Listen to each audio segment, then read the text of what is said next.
আভাসদা পলাশদার সময় থেকে ইয়াং জেনারেশনকে সামনে এগিয়ে আনছি।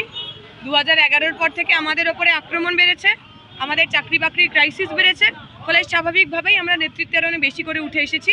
ন্যাচারাল, এটার মধ্যে কোনো আলাদা করে কোনো ব্যাপার নেই। যাদবপুর ইউনিভার্সিটি থেকে শুরু করে জেএনইউ হোক, যে কোনো ইউনিভার্সিটি হোক, একটা সময় লাল পার্টির অর্থাৎ এসএফআই এর একটা জায়গা তৈরি হয়েছিল, সেটা এখনো আছে। নষ্ট তো হয়েছিল না, নষ্ট হয়নি। কিভাবে বলছো এখনো আছে? এখনো যাদবপুরে যখন নির্বাচন হয়েছে সমস্ত জায়গায় বামপন্থীরা জিতেছে, তৃণমূল এবিভিপি খাতা খুলতে পারেনি।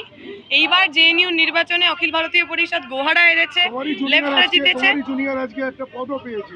কিভাবে দেখছো, কতটা আপডেটেশন হবে বাংলার বুকে এই এমপি ইলেকশনে? আমার মনে হয় আমরা যারা বামপন্থী রাজনীতি করি, আমরা যারা ক্যাম্পাসে গণতন্ত্রের কথা বলি, আমরা চাই সেই গণতন্ত্রের পাঠ সারা দেশ জুড়ে পাঠ হোক। মানুষ নিজের ভোট নিজে দিন, মানুষ নিজের নেতা নিজে বাছুন, ধর্ম জাত নয়, রুটি রুজি এইটার ওপরে রাজনীতি হোক। যে এলাকায় যিনি ঘুরে